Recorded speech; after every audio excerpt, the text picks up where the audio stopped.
আর এবার একটু আবহাওয়ার খবরে আমরা নজর রাখবো।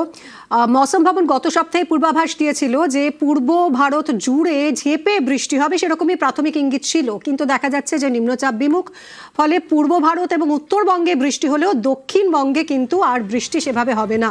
দক্ষিণবঙ্গে বাড়বে তাপমাত্রা, গরম এবং অস্বস্তিকর আবহাওয়া দক্ষিণবঙ্গে। বিশ্বজিতের সঙ্গে কথা বলবো। বিশ্বজিৎ, কি বলছে আবহাওয়া দফতর? এখন তাহলে এই বিক্ষিপ্ত বৃষ্টি ভরসা দক্ষিণবঙ্গের?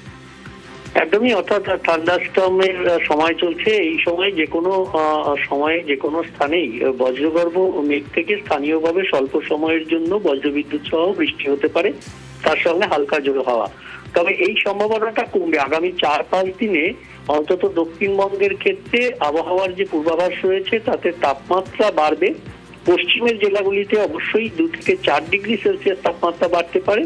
অন্যান্য জায়গাতেও তাপমাত্রা যতটা না বাড়বে তার থেকে ফিল লাইক টেম্পারেচার, অর্থাৎ গরম ও অস্বস্তি অনেকটাই বাড়বে, এমনটাই জানাচ্ছে আলিপুর আবহাওয়া দপ্তর। ভারী বৃষ্টির তো সম্ভাবনা নেই, তবে বজ্রবিদ্যুৎ সহ ঝড় বৃষ্টিরও সতর্কতা নেই দক্ষিণবঙ্গের কোনো জেলাতে। পশ্চিমের জেলাগুলিতে স্থানীয়ভাবে বজ্রবিদ্যুৎ সহ বৃষ্টির সম্ভাবনা একটু বেশি থাকবে।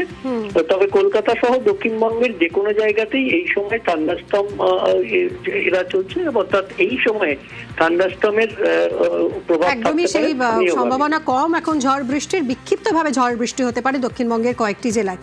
এদিকে উত্তরবঙ্গে কিন্তু রবিবার পর্যন্ত ভারী বৃষ্টির পূর্বাভাস। বিক্ষিপ্তভাবে ভারী বৃষ্টি 5 জেলায়। কোন কোন জেলায় ভারী বৃষ্টির পূর্বাভাস কথা বলবো পার্থ প্রতিমের সঙ্গে। পার্থ, দেখো, সকাল থেকেই কিন্তু আকাশ মেঘলা রয়েছে গোটা উত্তরবঙ্গ জুড়েই, এবং গতকাল রাতেও শিলিগুড়ি সহ বেশ কিছু জেলায় কিন্তু বৃষ্টি হয়, এবং আজ সকাল থেকে আকাশ মেঘলা, এবং সমতলে বেশ কয়েকটি জেলা আলিপুর, কুচবিহার, জলপাইগুড়ি এবং ডুয়ার্সে বৃষ্টির সম্ভাবনা থাকছে। পাশাপাশি পাহাড়ের দিকে নজর রাখি, সেখানেও কিন্তু কালিম্পং, দার্জিলিং এর আকাশ মেঘলা রয়েছে, এবং দার্জিলিং ও কালিম্পং উঁচু পর্বত এলাকায় কিন্তু ভারী বৃষ্টির সতর্কতা থাকছে। আর এমনই আবহাওয়া থাকবে এই সপ্তাহ জুড়ে, এমনটাই জানাচ্ছে হাওয়া অফিস। ধন্যবাদ পার্থ।